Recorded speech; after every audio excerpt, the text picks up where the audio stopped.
Hi friends, welcome back to console. എല്ലാവരും സുഖമായിട്ടിരിക്കുകയല്ലേ?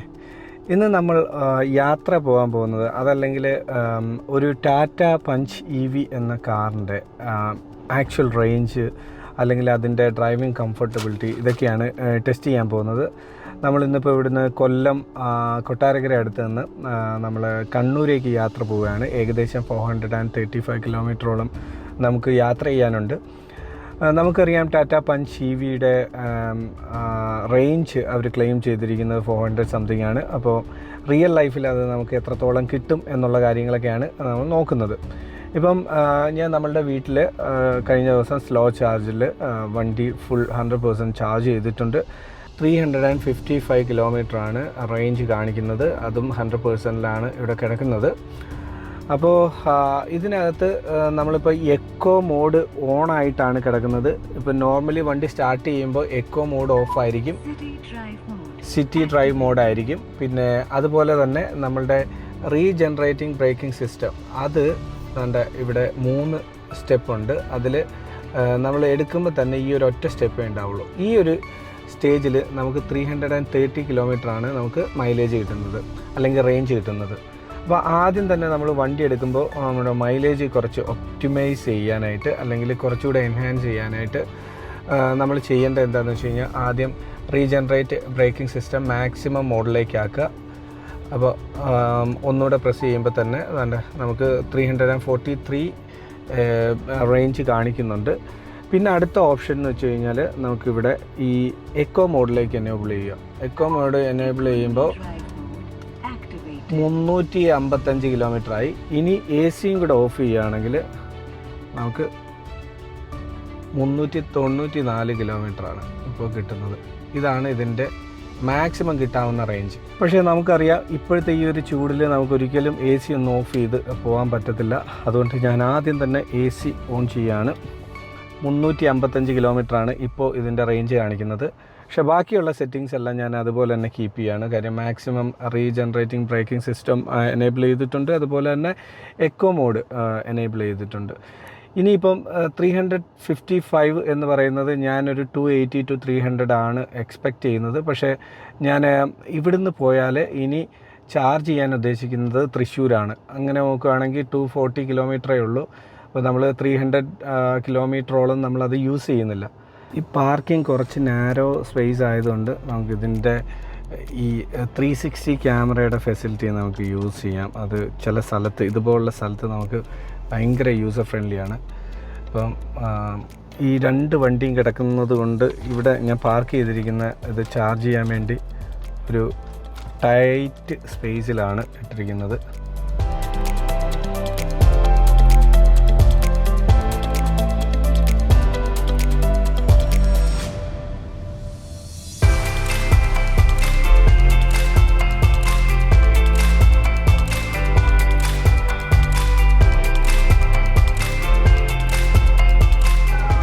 അങ്ങനെ ഇപ്പോൾ സമയം 2:53 ഞാൻ ഇവിടെ തൃശ്ശൂരെത്തി. തൃശ്ശൂർ അമല ഹോസ്പിറ്റലിൻ്റെ തൊട്ടടുത്ത് വൈഭവം എന്ന് പറയുന്ന ഒരു റെസ്റ്റോറൻ്റ് ഉണ്ട്. അമല ഹോസ്പിറ്റൽ കഴിഞ്ഞ് ഗുരുവായൂർക്ക് പോകുന്ന വഴിക്ക് ആ റെസ്റ്റോറൻറ്റിനകത്ത് ഒരു ചാർജ് ചെയ്യുന്ന ഒരു സ്റ്റേഷനുണ്ട്.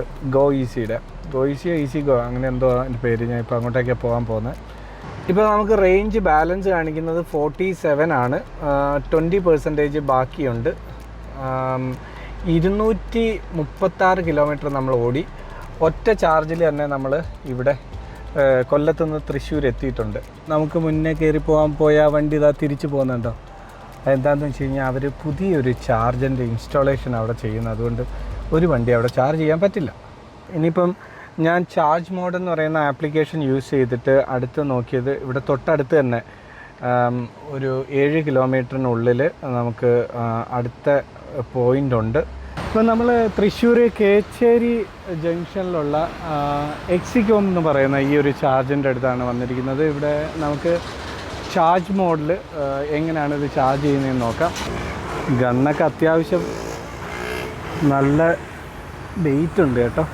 ചാർജർ കണക്ട് ചെയ്തതിന് ശേഷം നമ്മളിത് സ്കാൻ ചെയ്യണം. സ്കാൻ ചെയ്യാനായിട്ട് ഈ ഒരു കോഡ് എടുക്കുക. അപ്പോൾ നമുക്കിവിടെ ഒരു ഓപ്ഷൻ വരും, ഇനിഷ്യേറ്റ്. ഇപ്പോൾ ഞാൻ ഈ ഗൺ 2 ആണ് എടുത്തിരിക്കുന്നത്. അതിൽ ഇനിഷ്യേറ്റ് ചാർജിങ് കൊടുക്കുക. ഞാനിവിടെ ചാർജ് ചെയ്യാൻ ഉപയോഗിച്ചിരിക്കുന്ന ആപ്പ് എന്ന് പറയുന്നത് ഈ ചാർജ് മോഡാണ്. ഇതിനകത്ത് നമുക്കിപ്പോൾ കറൻ്റ്ലി ചാർജ് ചെയ്യുന്നതിൻ്റെ സ്റ്റാറ്റസൊക്കെ അറിയാൻ പറ്റും.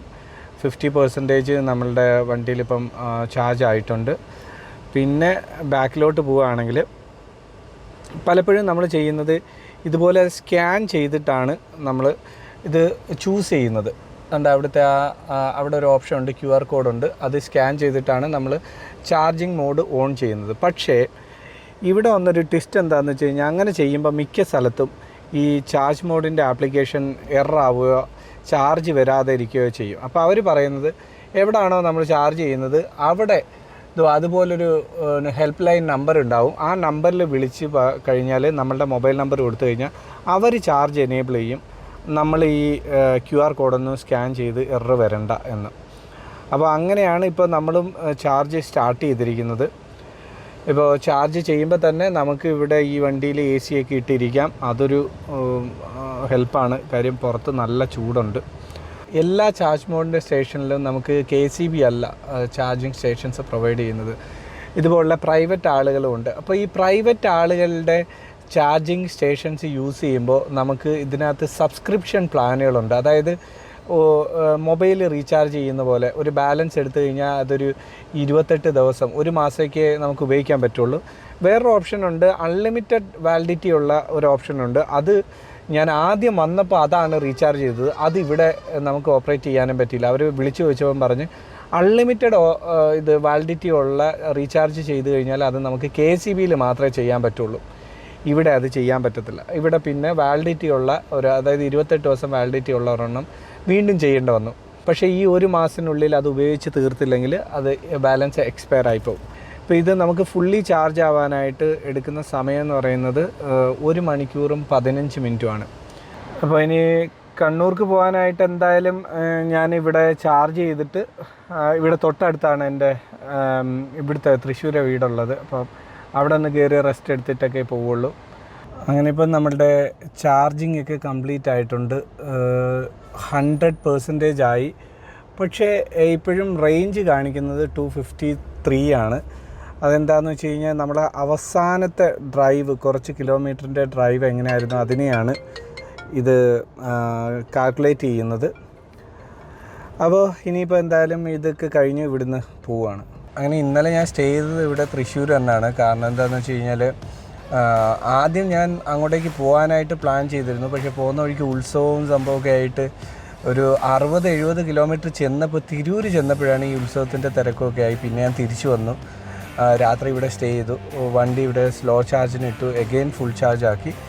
ഇനി നമ്മൾ തൃശ്ശൂരിൽ നിന്ന് നേരെ കണ്ണൂർക്ക് പോവുകയാണ്. ഇനി അവിടെ ചെന്നിട്ട് ബാക്കി എത്ര റേഞ്ച് ഉണ്ടെന്ന് നോക്കാം, എത്ര ഓടിയെന്ന് നോക്കാം. വണ്ടി ഓടിക്കുമ്പോഴുള്ളൊരു കംഫർട്ട് വെച്ച് നോക്കുകയാണെങ്കിൽ നമുക്ക് EV, എസ്പെഷ്യലി നമ്മളുടെ ടാറ്റയുടെ പഞ്ച് EV നല്ല കംഫർട്ടാണ്. നമ്മൾ ലോങ് ഓടിക്കുമ്പം തന്നെ നമുക്ക് അധികം ക്ഷീണമൊന്നും ഉണ്ടാവില്ല.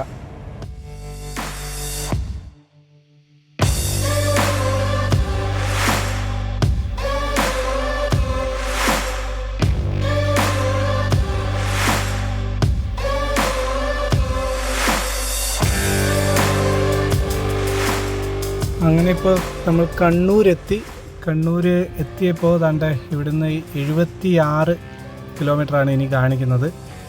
206 കിലോമീറ്റർ നമ്മളിപ്പോൾ ഇതുവരെ ഓടി, തൃശ്ശൂരിൽ നിന്ന് ഇവിടെ വരെ മൊത്തത്തിൽ 282 കിലോമീറ്ററോളം നമുക്കൊരു റേഞ്ച് ഉണ്ട്. ഇപ്പോൾ ഇവിടെ എത്തിയപ്പം ഇവിടുത്തെ ഒരു റോഡെന്നൊക്കെ പറയുന്നത് പുതിയ റോഡാണ്, ഉള്ളിലേക്ക് കയറി പോവുകയാണ്. എനിവേ ബാക്കി വിശേഷങ്ങളൊക്കെ ഞാൻ പിന്നീട് പറയാം.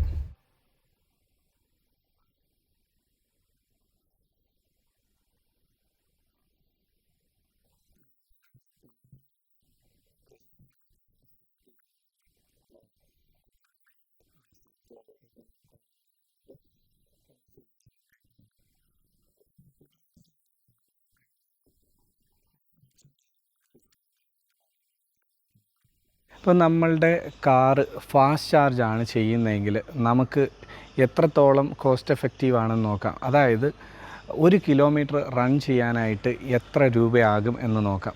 നമ്മളിപ്പോൾ പുറത്തേക്ക് പോവുകയാണെങ്കിൽ പല ചാർജേഴ്സിനും പല റേറ്റാണ്. ഇപ്പം സിയോൺ പോലുള്ള ചാർജർ ആണെങ്കിൽ ഞാൻ പറഞ്ഞു GST അടക്കം 23 രൂപയാണ് വരുന്നത്. ചാർജ് മോഡിൻ്റെ ആണെങ്കിൽ പല സ്ഥലത്തും നമുക്ക് അറിയാം 12, 13 അല്ലെങ്കിൽ 15 അങ്ങനെയുള്ള രൂപയാണ് വരുന്നത്. ഏറ്റവും ഹയസ്റ്റ് ചാർജിങ് കോസ്റ്റായിട്ട് ഇതുവരെ ഉപയോഗിച്ചതിൽ എനിക്ക് തോന്നിയത് സിയോണാണ്. അപ്പോൾ സിയോണിന് നമ്മളുടെ വണ്ടി ഫുൾ ചാർജ് ചെയ്യുമ്പോൾ നമുക്ക് എത്ര കോസ്റ്റ് ആകുമെന്ന് പറയാം. ഇപ്പോൾ നമ്മളുടെ വണ്ടി 35 കിലോ വാട്ടാണ് ഇതിൻ്റെ ടാറ്റ പഞ്ച് EVയുടെ ബാറ്ററി കപ്പാസിറ്റി. 35 കിലോ വാട്ട് എന്ന് വെച്ചാൽ 35 യൂണിറ്റാണ് നമ്മൾ ഇതിലേക്ക് ചാർജ് ചെയ്യുന്നത്. അപ്പം ഇവരുടെ ഒരു ചാർജ് എന്ന് വെച്ച് കഴിഞ്ഞാൽ GST അടക്കം നമുക്ക് 23 രൂപയാണ് ഒരു കിലോ വാട്ടിനാകുന്നത്. അപ്പോൾ ടോട്ടൽ നമുക്ക് 35 കിലോ വാട്ടും ഫുള്ള് ചെയ്യണമെന്ന് വെച്ചാൽ ആ ഒരു സെനാരിയോ വെച്ച് നോക്കുകയാണെങ്കിൽ 805 രൂപയാകും നമുക്ക് ഈ ഒരു വണ്ടി ചാർജ് ചെയ്യാൻ.